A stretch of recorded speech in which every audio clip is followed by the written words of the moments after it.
What's up, Internet? My name is Attack Slug, and welcome to Because Reasons, the show where I look at games because I feel like it, I guess.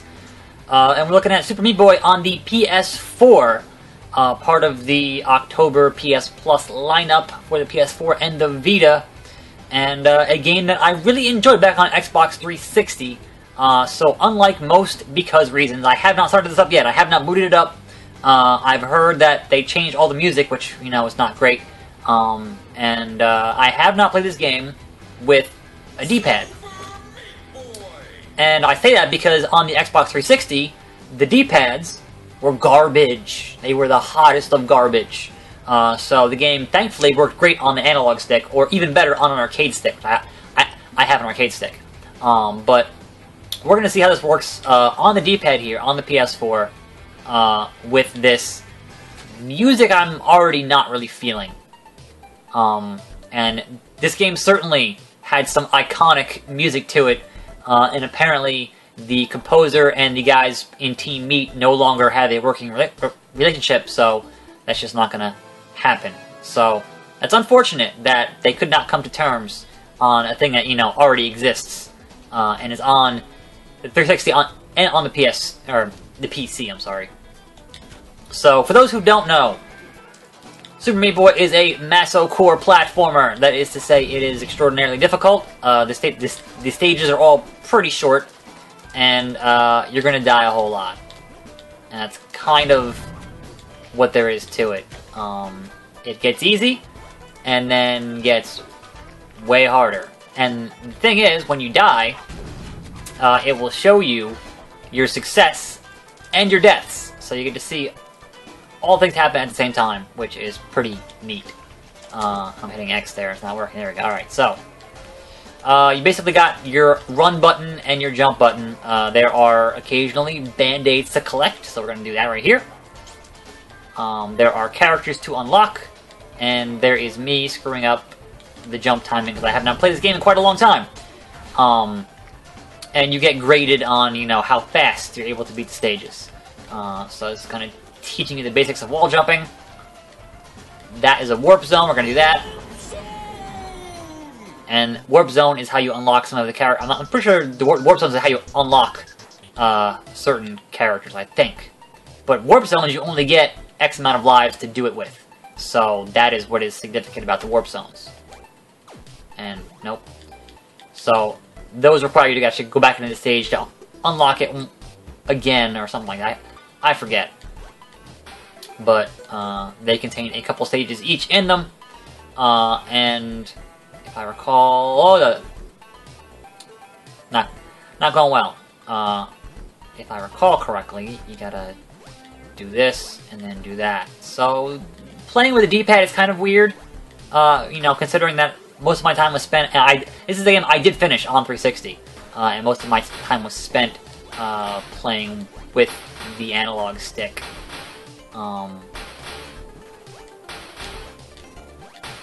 Oh, that's all going real south. It's all going real south. Like that. Like that.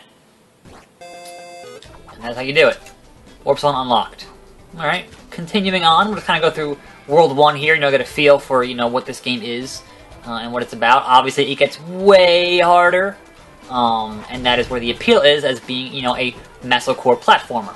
And certainly I can appreciate those kinds of games. This is one of the games that really kind of put Xbox Live Arcade on the map. This and Braid and Castle Crashers are all games that are super excellent. If you haven't played them, you probably owe it to yourself to at least try them out. It proved that you could do smaller scale games that would not get greenlit by major publishers, you know, back in like 08 and 07 and that kind of stuff.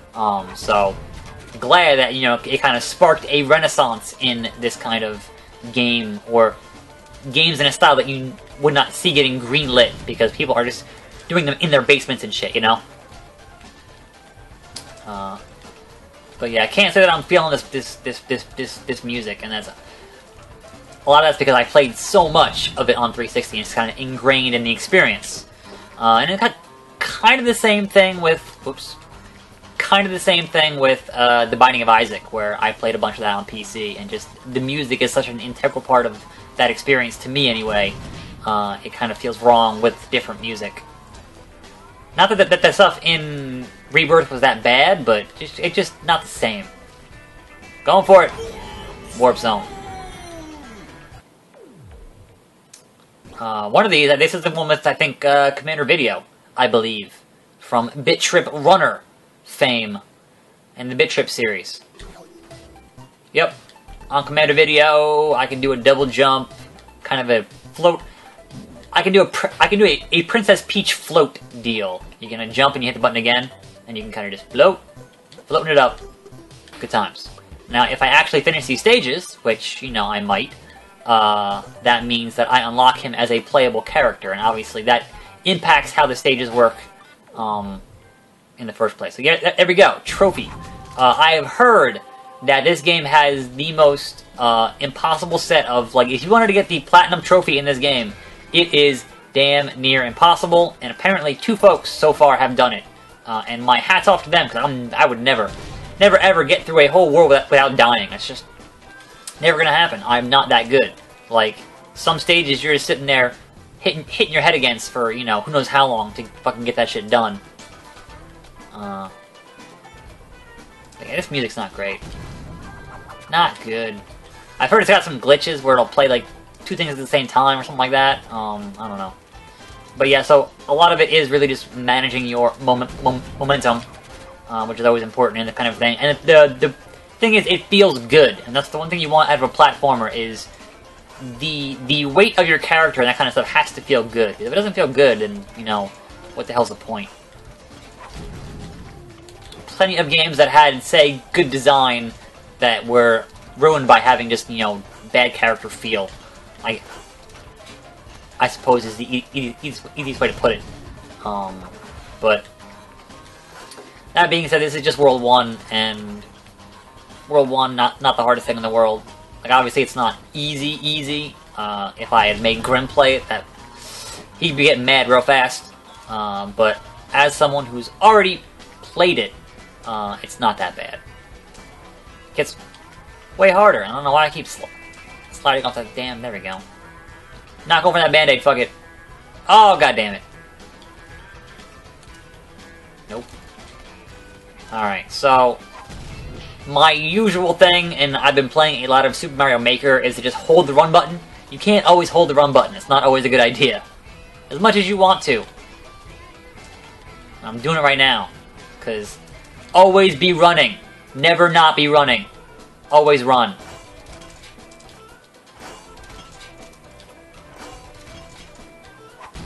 And there we go. We just kind of keep on mashing through it. Keep on doing our damn thing. Band-Aid right there. Got it. Oops. So you gotta jump it and then jump back is the is the thing there, and things just get bloodier and bloodier as you progress your way through this game because you're gonna die a lot. Don't think you won't die. That's kind of half the point. Oh, that was not enough. I don't know why I held back there. I don't know why I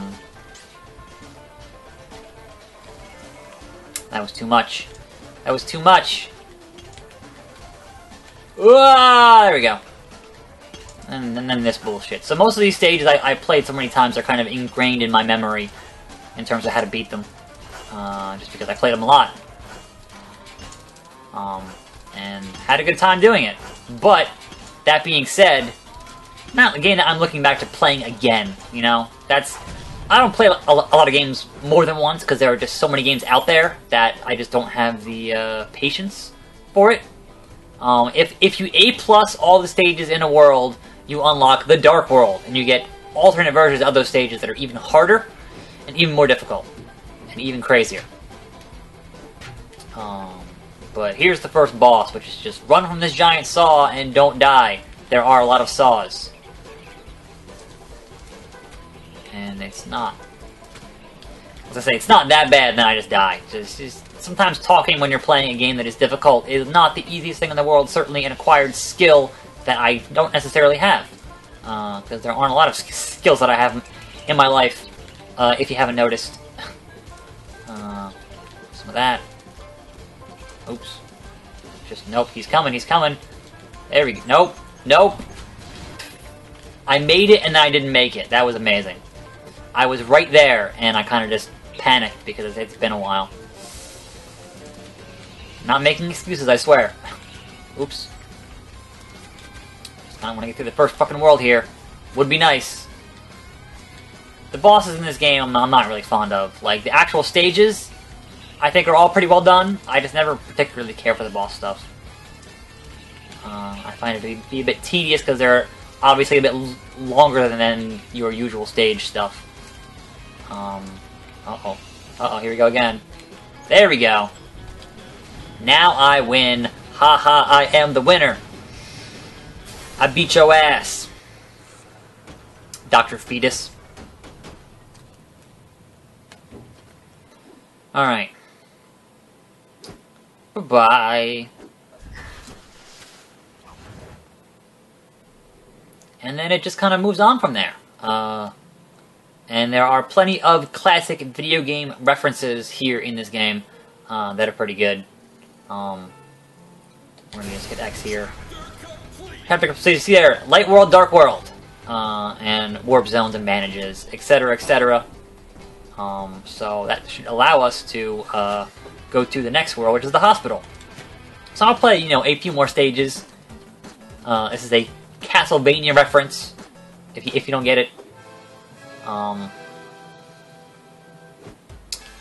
Oops. So there's Dark World.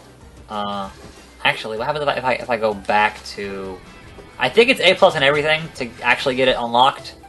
I'm pretty sure, but it's been a while.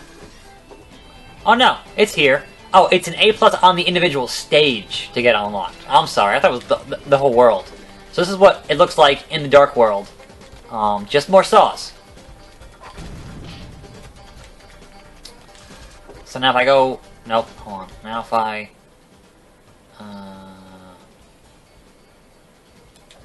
back to the map. So if you recall, back in the Light World, same stage with less sauce. So that's kind of how they handle the stuff in the Dark World stuff, is that they add more stuff to it. But if you've already played the game, you probably already know that. But those of you who have not seen this game, or you know, perhaps you didn't have a 360 or PC to play it with, I think the game itself certainly holds up as a fun platforming type experience that gets fiendishly difficult. So if you're looking for a game that is fiendishly difficult, this is going to be right up your alley. And if you can finish it, that means you're pretty good at video games. I hope. Because this does require a bit of... Oops. A bit of work. I don't remember what this... Alright, right, the Band-Aid.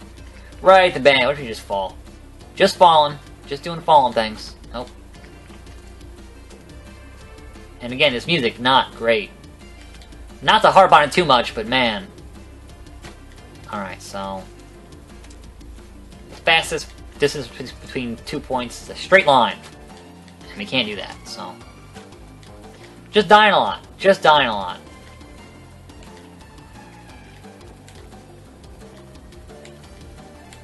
And there we go. So we're going to watch that replay and then wrap it up. It's a bunch of Meat Boys and a lot of them died, but one of them survived. So, that's going to do it for me here because of reasons. This is me just booting up the beginning of Super Meat Boy on the PS4. If you have PS Plus for the month of October 2015, it is free on the PS4 and the Vita.